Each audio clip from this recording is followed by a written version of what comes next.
Sound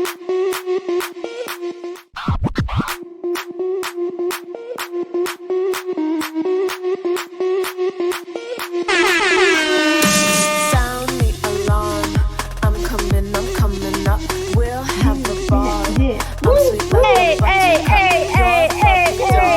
Show them all what I'm made of. Strut down the hall. Won't stop till I get enough. Hey, everybody. Right now. Create that energy. Let's Baby, go. I'm as young I'm as the Kat, and night. this is I wanna Brenda, dance right now. and you are watching Babe. Babes Unscripted. So a little bit about you, Sue, is that you are actually going to be starting your own podcast soon, right? That's right. That's right. I know it's because of, our interaction, right, and connection at the most recent Tony Robbins event.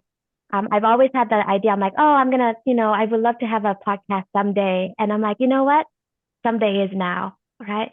And so after we came back and, you and Brenda started up our, just a group of women wanting to kind of do this journey together, I decided and I actually started Woman on Fire. I love it. Amazing. And I love it because you are a woman on fire since you were 8 years old, since you were You born. sure right. are. That's right. My butt was on fire at that time. Yes, ma'am. So That's tell exactly us why. what is Women on Fire going to be about? Explain Yeah. us. Well, explain to us the concept. The concept is I want to have a space where women tell their stories. Whatever event that basically that touches their soul, that helps them define what it is that puts their soul on fire, right? What drives them, what makes them who they are. And I'm especially interested in like whatever moments that defines you, how do you overcome it? How did you become such a victor? How did you become such a warrior? And from that, what is it? What can we learn from each other, as women? Because we each have stories. We each have, things that we had to go through that makes us also incredible. And that's what I want to know. And that's the story I want to hear. Yes, and you sure have shared with us your beautiful story of how you changed your mindset and how you became a victor. And now I want to ask you, what is it that lights you up, Sue? What lights you up? Being authentic, you know what I mean? I think just being in the moment and being able to do what just makes you so happy at the moment, whatever it is.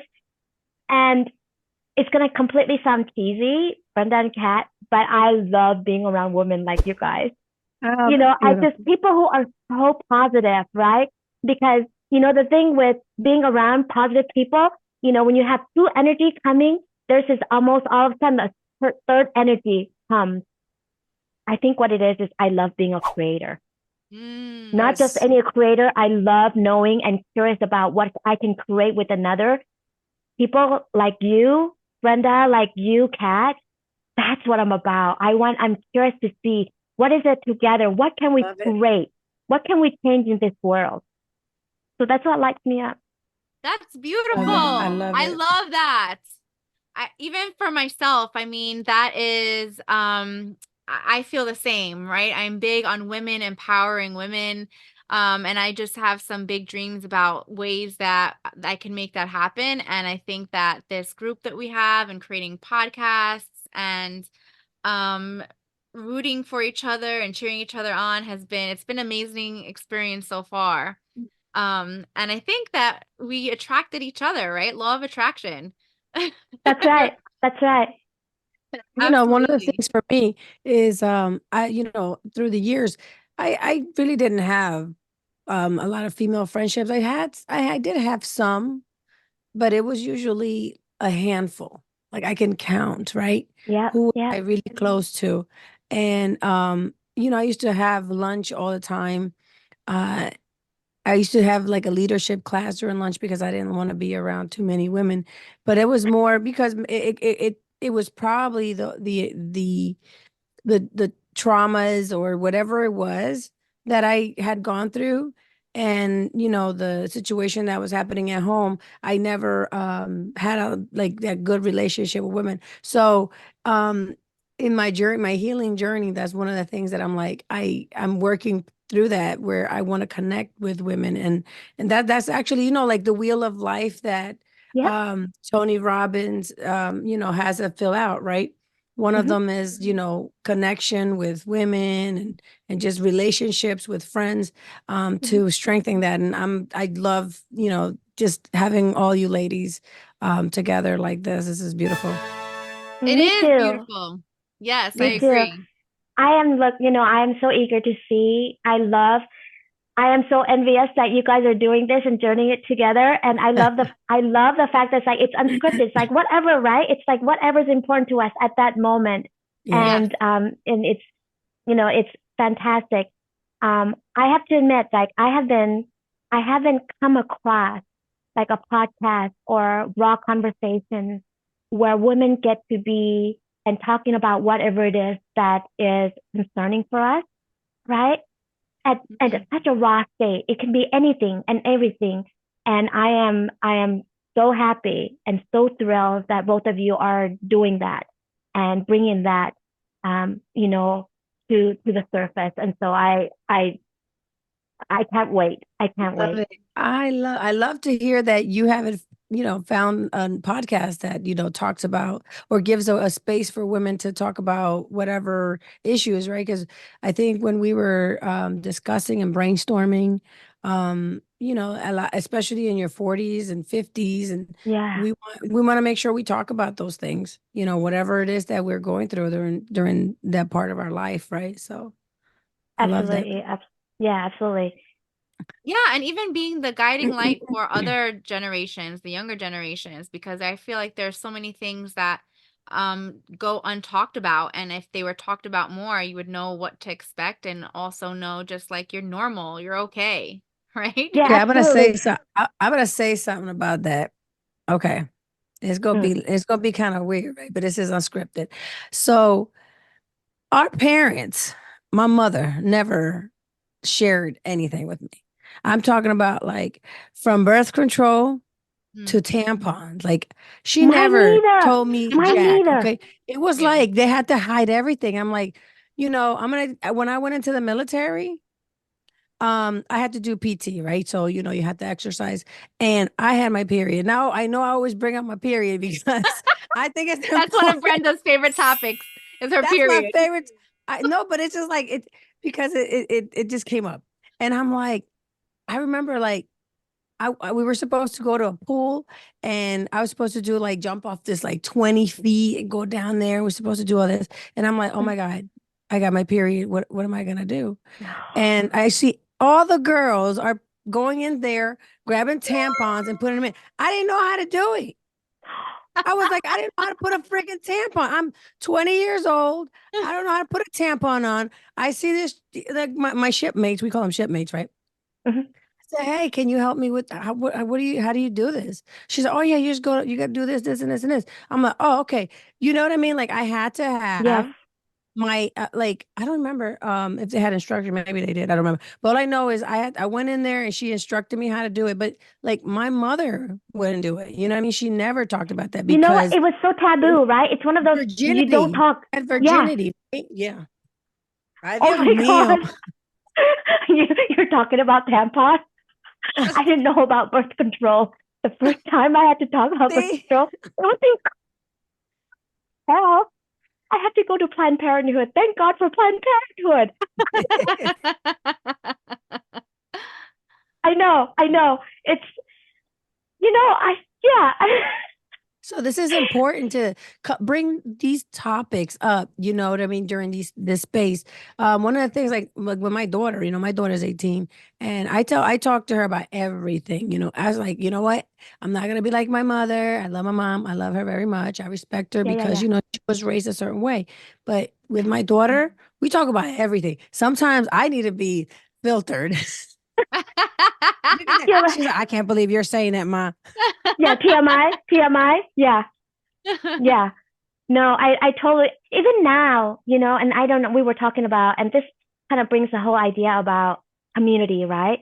Because remember, and I'm kind of caught in between cultures a little bit, right? Because my parents were really still in the Lao Asian culture, and here I am kind of completely assimilate as much as you can. So, there's a part of me that's like, hey, I wonder what it would be like to be basically in the village, kind of community, the village of women.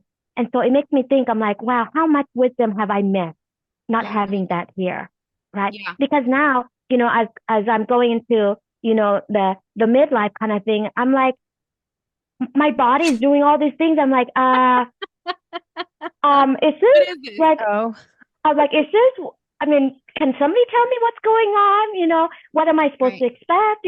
What, Yeah. and so I feel like, I feel like there isn't that, that kind of information. And I'm thinking that we can't be the only one, because now in the United States, we're so siloed. We're so nobody's really talking about this. And so we're, and the rawness, what scares me the most is that the information out there is, if there's so much beauty, right? Like whatever phase that we're going through as women, we can either help our children or our younger generation or even each other to look at this in a really healthy, empowering way, Yes. or we can come from completely disempowering space. Right? And so, but I have to learn. I feel like, wow, I'm having to learn all of this on my own. Yeah. Right. Yeah, I feel very similarly. I mean, I love my mother. She's a very empowered woman, and my grandmother was a very empowered woman. And so I feel like I get a lot of that from them. And at the same time, she's also a very private person about certain things. So I definitely agree that there was a lot that I missed out on in terms of like, the details of, sex and like you're saying, birth control and all those things. We had those conversations, but it was like up to an extent, right? And then there was just like a lot of missing pieces that I kind of had to figure out for myself. And listening to you guys, I think the one thing that I think did help me, and maybe that is part of why I'm so wanting to create more communities of women and empowered women, is that my girl friendships actually did help to get me through, right? Like I have girlfriends that I actually have known since I'm like a baby, and my girlfriends that we were together in high school, we kind of have all stayed together into adulthood.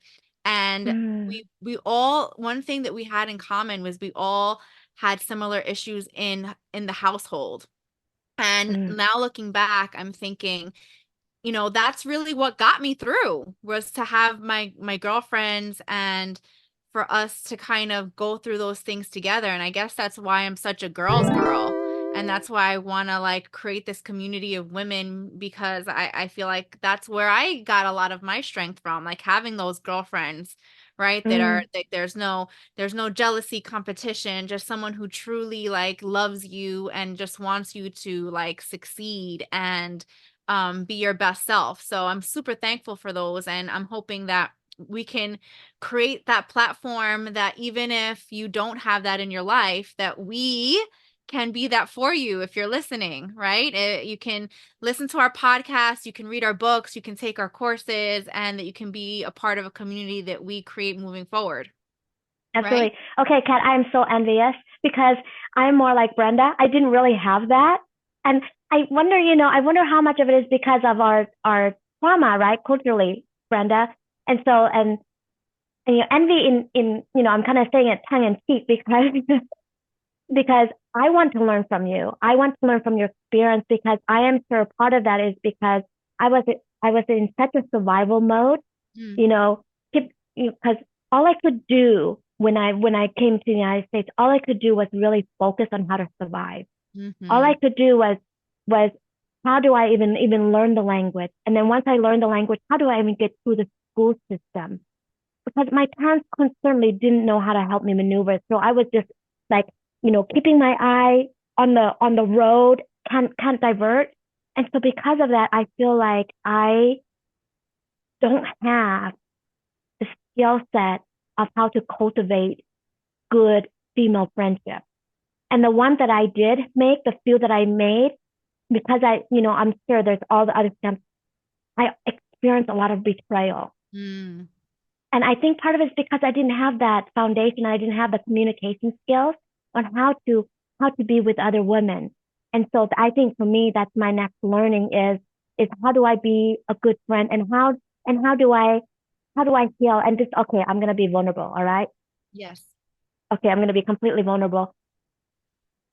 The betrayal that I felt, for example, I've gone through a really difficult divorce.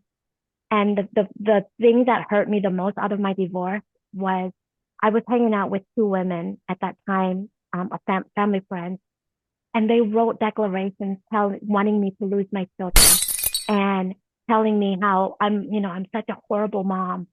And so for me, I know, I remember of all the things that happened, I remember laying in bed so often as I was trying to heal through my divorce, just crying, because more than anything that I wanted sisters. I wanted my sisters to be behind me. You know what I mean? Yeah. And so for me, it's taking me so much courage to not have that experience kind of coming over and filtering all of my future relationships with other wonderful, wonderful souls that are my sisters, right? And so, I'm so glad. I am so, so grateful, Kat, that you have that solid, solid sisterhood, because that is for me something that I am learning how to cultivate and trust, because I'm sure like everybody else, and I have a daughter who's 18 years old, and I hear her crying because her friends, you know what I mean? Those kind of useful things, right? And and so, and so for me, it's taking so much courage, and it's such a learning curve for me to understand and what that would be like, and what is it that I need to do to create my own village of sisterhood, right? Yes. Yes, I love that, Sue. And I have a saying that I tell people. I say that, once you're friends with me, you're kind of stuck with me. So, I love so that. you found your tribe. But Yeah. there are very few friends that I make and that leave my life. We may not always get to, talk all the time or hang out all the time, but I try my Yeah. best to kind of just always maintain healthy, positive friendships and check in on everybody. So you're in for a wild ride, Sue. I think definitely it was um the traumas that we went through, and also like the cultural, right, the cultural thing, and because I know I used to just shut down whenever I felt like, maybe the relationships or the friendships weren't going well. I kind of step back. And that's exactly how I traveled most of the time is, I remember recess, I'm 8, 9 years old, and I wanted to play with the girls, and maybe they didn't include me, and I would be like, but why? And then I would just say, you know what? I'm just gonna play by myself, and then I just Just go shut do. off. I shut off. And I did that in the military. I did that. I used to cry a lot because I'm like, well, I'm a good friend. I don't know. Then I said, well, maybe it's me. I don't know. Like I always question maybe it was me. And then later on, but my problem is like I shut down. I just don't give people a chance Mm, whenever something is not because sometimes it's friendships are difficult to maneuver, because sometimes you do have friends that are toxic. I mean, it's not you, it's that your friends are toxic. So anytime I would feel that, then I won't open up with anybody else. So I would just be like, I'm just doing this by myself, just focus on me and cool and school and college and this and that, so. And when I got out of service, again, I would have lunch by myself, because I felt like I was in a world of the Latino world would not accept me. The white people wouldn't accept me. That's how I felt. This is Yeah, me. kind of I've in the had a middle. very Yeah. similar I'm in the experience. middle. I was Yeah. like, who's my people? So it would be like, it would be like an Indian person or someone from like the Philippines who would I felt accepted by. Yeah. I'm like, well, I don't fit in with my folks, and I don't fit in with Americans. Like, I don't know who my people are, but that has been my entire life. Yeah. Me Until too. now, of course. I've had a actually very similar experience, and I feel like maybe that's why, going back to my friend group, like I think we were all kind of like the misfits, but then we kind of made ourselves cool. We were like because we didn't hang out with people from my school, and we kind of like, we did our own thing, but I think it's really cool that we found each other, right? So maybe that's what we're recreating now. Yeah, definitely. Right? Love it. Yeah. Yeah, total misfit. I think that's, especially we're going into the holidays here. Totally. That's, yeah, like the bit misfits, Yeah, definitely. But I am, I think in terms of the thing in the last few years that I've learned, I think that that I really appreciate and value is in terms of making friends, right? And this is for anybody. One of the most thing and part of it is, of course, I kind of went on and now can basically kind of go in any place and be friends with anybody. And one of the key things that I've learned is that, and it's very difficult if the key piece is whatever challenge that you're having in your life, the key piece I think for me is never allow yourself to close your heart. No matter what, no matter how tough it is, the way I look at it is never, just remember your light. Just keep your light. Just keep it burning. And for me, I feel like no matter what happens, if I remind myself and say, hey, you know what? No matter how tough it is, I'm going to make a decision. No, I am never, ever going to let this moment darken me. I'm going to choose light. If I have to choose at any moment, guess what? I'm going to side with the light. That's going to be my team. I'm choosing my team, and my team is going to be light. Every single time, my team is light. And so I feel like for me, as long as I remember that, no matter how whatever the challenge that comes my way, if I have to make a choice, even if I don't know what's going to come of it, I always choose the light. And I feel like for me, that has been my saving grace. Every single time. That's beautiful. That was amazing. I love that. Yes. Thank you so much, Sue. This has been such a beautiful podcast. I think that you've given us so many like golden nuggets, and I am hoping that women everywhere are going to listen and hear themselves in your story and find inspiration in everything that you've said today. Yeah. Well, thank you for giving me the opportunity. Triumph and fire, baby. Yes, thank you That's so right. much. Yes, Beautiful. thank you for sharing so vulnerably and just for being such a beautiful soul. You are such a beautiful person inside and out. And she's always have this beautiful smile, I tell you. Yes, The yes. whole time. And I'm just so excited to continue to work with you and to really watch your podcast when it comes out, and hopefully there'll be a spot for me on there. Yeah, you bet. Guess who I'm coming next? Yes. Absolutely. Amazing. Thank you so much, Sue. Thank you.